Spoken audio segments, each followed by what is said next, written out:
Library کے ساتھ میں حاضر ہوں۔ امید کرتی ہوں کہ آپ کو شارٹ سٹوریز کا یہ سلسلہ پسند آئے گا۔ مرزا امجد بیگ ایک نامور وکیل رہ چکے ہیں اور انہوں نے اپنے وقت میں بہت مشکل کیسز کو حل کیا ہے۔ تو چلیے آج اسی طرح کے ایک کیس کا احوال سنتے ہیں۔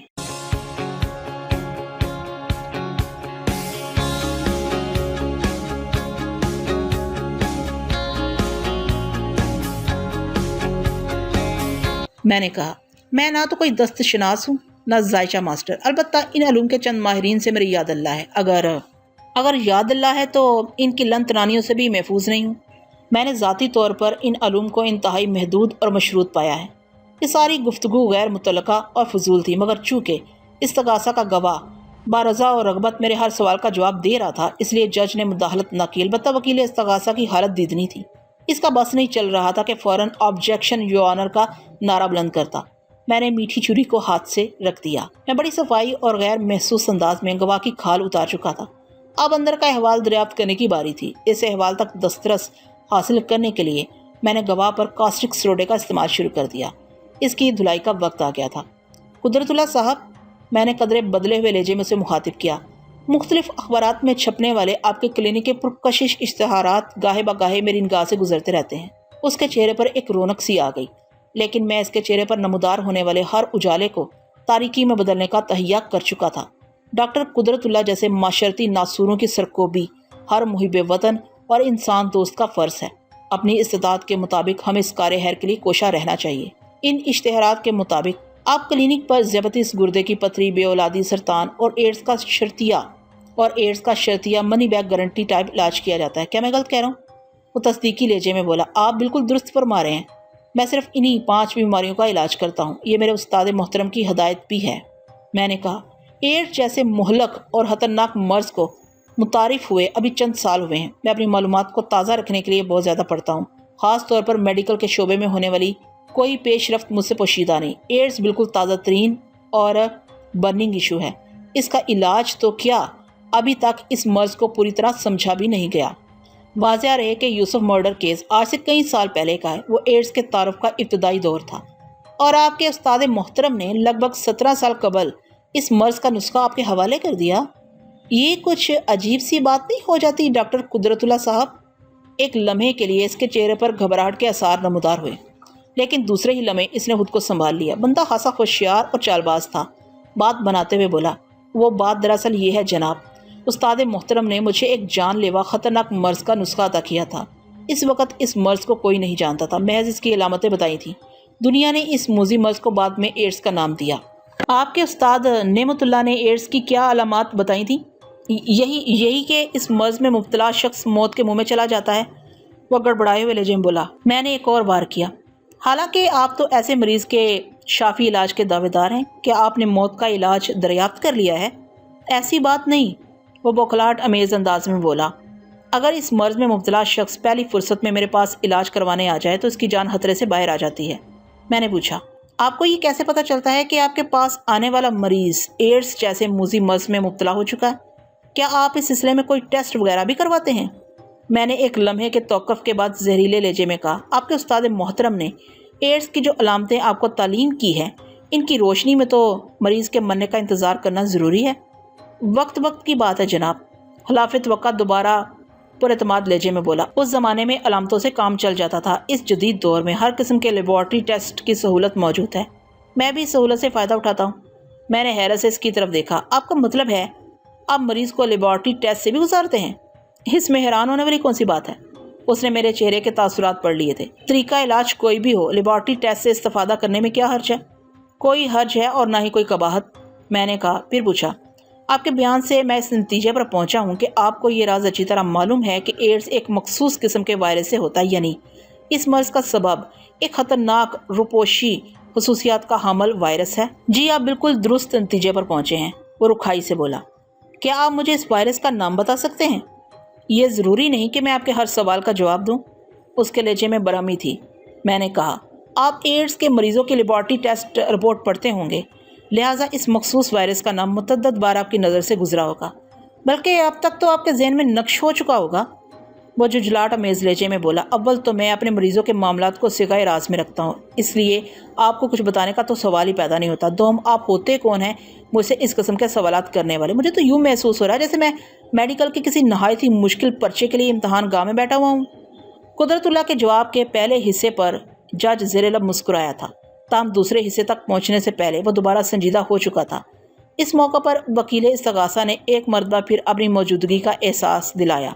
اس کے اعتراض کے جواب میں نے تحمل مزاجی کا مظاہرہ کرتے ہوئے کہا، ٹھیک ہے قدرت اللہ صاحب، آپ ہمراز پولی کلینک کے کرتا دھرتا ہیں، اپنے مریضوں کے راز کو پوشیدہ رکھنا آپ کا فرض ہے۔ میں آپ سے اس سلسلے میں ضد نہیں کروں گا، تاہم اتنا ضرور کہوں گا۔ تھوڑی دیر رکنے کے بعد میں نے اضافہ کیا، جس بات کو آپ سیگائے راز میں رکھنے کے لیے بضد ہیں وہ بات پوری دنیا کو معلوم ہے۔ ایڈز ایسے موذی مرض کا سبب بننے والا وائرس HIV کہلاتا ہے۔ یہ خبیث النسل وائرس مریض کی قوت مدافعت کو تباہ کر کے اسے موت کے منہ میں دھکیل دیتا ہے۔ وہ خاموش کھڑا ناپسندیدہ نظر سے مجھے دیکھتا رہا۔ میرے آخری ذکر سوالات نے اسے برہمی میں مطلع کر دیا تھا، جو کہ میرے لیے کسی کامیابی سے کم نہیں تھا۔ جب تک وہ نارمل رہتا اس کی زبان سے کام کی بات اگلوانا مشکل ہوتا۔ غصے اور برہمی کی حالت میں میں اپنے مقصد کو بآسانی حاصل کر سکتا تھا۔ میں نے اسے غصہ دلانے کی خاطر ایک نئے انداز سے وار کیا۔ قدرت اللہ صاحب، میں نے ٹھہرے ہوئے لہجے میں اسے مخاطب کیا، پچھلے سال آپ کی سگی بہن زہرا بیگم کا انتقال ہوا ہے۔ وہ ایک طویل عرصے سے ڈاکٹر مظفر زیدی کے زیر علاج تھیں۔ یہ کوئی ڈھکی چھپی بات نہیں ہے کہ زہرا بیگم کو سرطان جیسا موذی مرض لاحق تھا جو اس کی موت کا سبب بنا۔ آپ تو ماشاءاللہ کینسر اسپیشلسٹ ہیں، اس پر کچھ روشنی ڈالیں گے؟ ڈاکٹر قدرت اللہ کے بارے میں انتہائی نجی نوعیت کی معلومات حاصل کرنے کے لیے مجھے خاصی محنت کرنا پڑی تھی، جو اس وقت کام آ رہی تھی۔ میرا سوال ختم ہوا ہی تھا کہ وکیل استغاثہ احتجاجی لہجے میں بولا، آبجیکشن یور آنر، وکیل صفائی حد سے تجاوز کر رہے ہیں۔ میں نے اسے سلگانے کی خاطر کہا، ذرا اس حد کی وضاحت کر دیں میرے فاضل دوست جسے عبور کرنے کی خطا مجھ سے ہوئی۔ وہ جج کی طرف دیکھتے ہوئے بولا، یور آنر، اس وقت معزز عدالت میں یوسف مرڈر کیس کی سماعت جاری ہے، مگر ڈیفینس کونسلر ملزم کو فراموش کر کے استغاثہ کے ایک معزز گواہ کی ذاتی زندگی کو ڈسکس کر رہے ہیں۔ انہیں موضوع کی طرف آنے اور اس پر ثابت قدم رہنے کی ہدایت کی جائے۔ اس سے پہلے کہ جج میرے لیے کوئی ہدایت جاری کرتا، کٹہرے میں کھڑے ہوئے ڈاکٹر قدرت اللہ نے وکیل استغاثہ کی طرف دیکھتے ہوئے مضبوط لہجے میں کہا، وکیل صفائی کو اپنا شوق پورا کرنے دیا جائے، میں ان کے سوالوں کو جواب دینے کو تیار ہوں۔ وکیل استغاثہ جذبز ہو کر رہ گیا۔ جج نے بھی کچھ کہنے کا ارادہ ترک کر دیا۔ گواہ ڈاکٹر قدرت اللہ میری جانب مڑا اور نہایت ہی ٹھوس لہجے میں بولا، وکیل صاحب، زہرا بیگم میری بہن ضرور تھی، مگر اس کے جملہ حقوق میرے بہنوئی کے ہاتھ میں تھے۔ وہ ایلوپیتھی طریقہ علاج کے سوا کسی اور طریقہ علاج پر یقین نہیں رکھتا۔ اگر وہ زہرا کے علاج کے لیے مجھ سے رجوع کرتا تو وہ اس طرح قسم پھسری کی حالت میں نہ مرتی۔ میں اسے اپنی مرضی کی راہ پر لے آیا تھا، گویا شکار نے پھندے میں پاؤں رکھ دیا تھا۔ میں نے کھنکار کر گلا صاف کیا اور قدرت اللہ سے مخاطب ہوتے ہوئے کہا، ڈاکٹر صاحب، کیا یہ غلط ہے کہ اس وقت آپ 2 بیویوں کے شوہر ہیں؟ آپ کی پہلی بیوی کا نام رخشندہ اور دوسری کا نام سندس ہے۔ آپ بالکل درست فرما رہے ہیں، وہ فخریہ لہجے میں بولا، میری بیویوں کے یہی نام ہیں۔ پھر اس نے طنزیہ لہجے میں دریافت کیا، کیا آپ کے قانون میں کوئی ایسی شک شامل ہو گئی ہے کہ کوئی شخص بیک وقت 2 بیویاں نہیں رکھ سکتا؟ میں نے زیر لب مسکراتے ہوئے کہا، ایسی کوئی بات نہیں ڈاکٹر صاحب، آپ بحیثیت مسلمان ایک وقت میں 4 عورتوں کو اپنے نکاح میں رکھ سکتے ہیں۔ میرا سوال کرنے کا مقصد کچھ اور تھا، اب آپ ذرا اپنے مقصد کی وضاحت بھی کر دیں۔ لیجئے، میں نے شگفتہ لہجے میں کہا، پھر پوچھا، آپ میری اس بات کے جواب میں کیا کہیں گے ڈاکٹر صاحب کہ چند ماہ پہلے آپ کی پہلی بیوی رخشندہ کے گردے کا آپریشن ہوا تھا؟ اس کے دائیں گردے میں پتھری بن گئی تھی جو ڈاکٹر طلعت حسین نے آپریشن کر کے نکال دی، مگر 1 سال بعد دوسرے گردے میں پتھری کے آثار پیدا ہو گئے۔ آج کل میں رخشندہ کے بائیں گردے کی سرجری ہونے والی ہے۔ آپ چند روز قبل اسے ایک ماہر گردہ کے پاس لے گئے تھے۔ آپ تو گردے کی پتھری کا شرطیہ علاج صرف 2 یوم میں 5000 روپے کے عوض کرتے ہیں۔ یہ چراغ تلے اندھیرا کیسا؟ وہ اچانک تلخ ہو گیا۔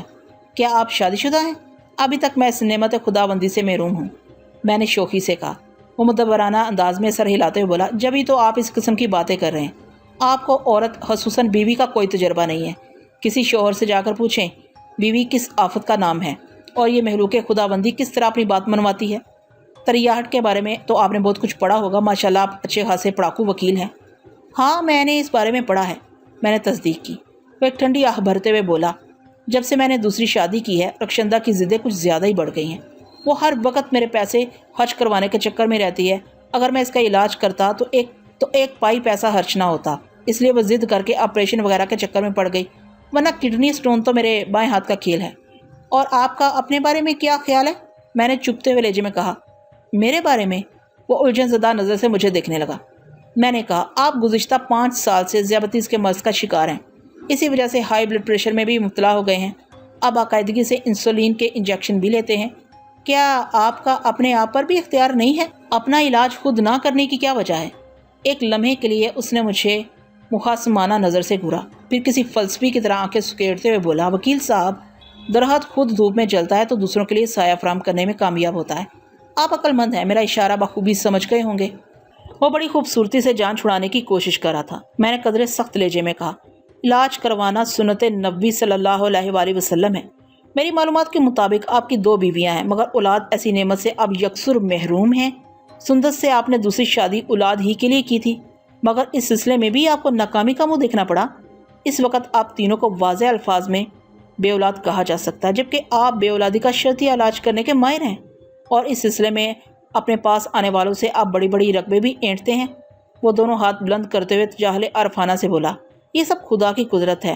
میں ڈاکٹر قدرت اللہ ہوں۔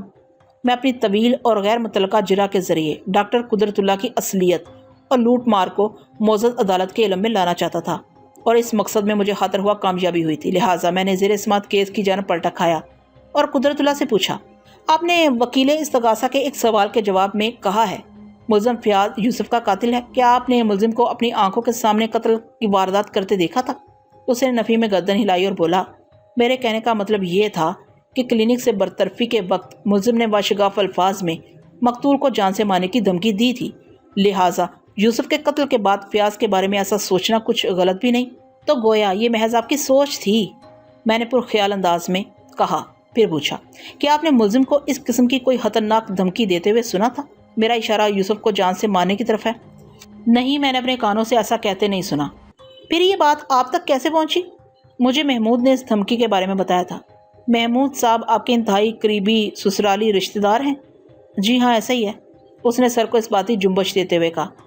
میں نے پوچھا، قدرت اللہ صاحب، آپ نے اپنے بیان میں اور پھر وکیل استغاثہ کی جرح کے جواب میں بتایا ہے کہ ملزم نے مقتول کو قتل کی دھمکی اس لیے دی تھی کہ اس کے خیال میں مقتول نے اس کے خلاف کوئی سازش کی تھی، جس کے نتیجے میں ملزم کی ملازمت جاتی رہی۔ میں ایک لمحے کو سانس لینے کی خاطر رکا، پھر بات جاری رکھتے ہوئے مزید کہا، آپ نے اس بات کی وضاحت بھی کی ہے کہ آپ نے مقتول کو ملزم کے بارے میں کسی نہایت ہی اہم اور رازداری کے کام میں لگا رکھا ہے۔ آپ کو شبہ ہے کہ ملزم آپ کے ساتھ بے ایمانی کا برتاؤ کر رہا تھا، اور اس نے حسابات میں مختلف گھپلے کر کے اچھی خاصی رقم خرد برد کر لی تھی۔ آپ نے مقتول کی فراہم کردہ رپورٹ پر ایکشن لیا اور ملزم کو کھڑے کھڑے نوکری سے نکال دیا۔ وہ اسی سلوک کا مستحق تھا، وہ سپاٹ لہجے میں بولا۔ میں نے کہا، حالانکہ میرے موکل اور اس مقدمے کے ملزم نے اس موقع پر اپنی صفائی میں بہت کچھ کہنا چاہا تھا، لیکن آپ نے اس کی ایک نہ سنی کہ آپ کا رویہ ظلم و زیادتی کے زمرے میں نہیں آتا۔ دنیا کی ہر عدالت ملزم کو کوئی بھی سزا سنانے سے پہلے صفائی کا موقع ضرور دیتی ہے۔ کیا میں غلط کہہ رہا ہوں؟ آپ بالکل درست فرما رہے ہیں، وہ مسلط امیز لہجے میں بولا۔ میں دنیا کی ہر عدالت کی اس مہربانی سے واقف ہوں۔ آپ کی اطلاع کے لیے عرض کر دوں کہ میں کسی بھی قسم کی زیادتی یا ظلم کا مرتکب نہیں ہوا، کیونکہ ملزم فیاض اپنی صفائی میں نہیں بلکہ محمود کی مخالفت اور بدہوائی میں بہت کچھ کہنا چاہتا تھا۔ اس نے جیسے ہی سٹارٹ لیا میں سمجھ گیا وہ کس میٹر بینڈ پر تقریر کرنے والا ہے، لہٰذا میں نے اسے چپ کراتے ہوئے فوراً دفع ہونے کے احکام صادر کر دیے۔ مجھے اس بات کا کوئی شوق نہیں تھا کہ اسے محمود پر کیچڑ اچھالتے ہوئے دیکھوں یا سنوں۔ محمود میرے بھروسے کا آدمی ہے، وہ حسابات میں کسی قسم کی گڑبڑ یا بے ایمانی نہیں کر سکتا۔ میں نے کہا، قدرت اللہ صاحب، کیا آپ اس کیچڑ کی وضاحت کریں گے؟ ملزم جو محمود پر اچھالنے کا ارادہ رکھتا تھا، وکیل استغاثہ نے بواضح بلند کہا۔ مجھے سخت اعتراض ہے جناب عالی، جرح کا رخ ایک مرتبہ پھر نامعلوم اور غیر متعلقہ منزل کی جانب مڑ چکا ہے۔ جرح کا رخ ایک مرتبہ پھر نامعلوم اور غیر متعلقہ منزل کی جانب مڑ چکا ہے۔ یہ عدالت یوسف مرڈر کیس کے سلسلے کے لیے لگائی گئی ہے، نہ کہ ملزم فراڈ کیس کے لیے۔ میں معزز عدالت سے استدعا کروں گا کہ میرے فاضل دوست کو واپس راہ راست پر لایا جائے۔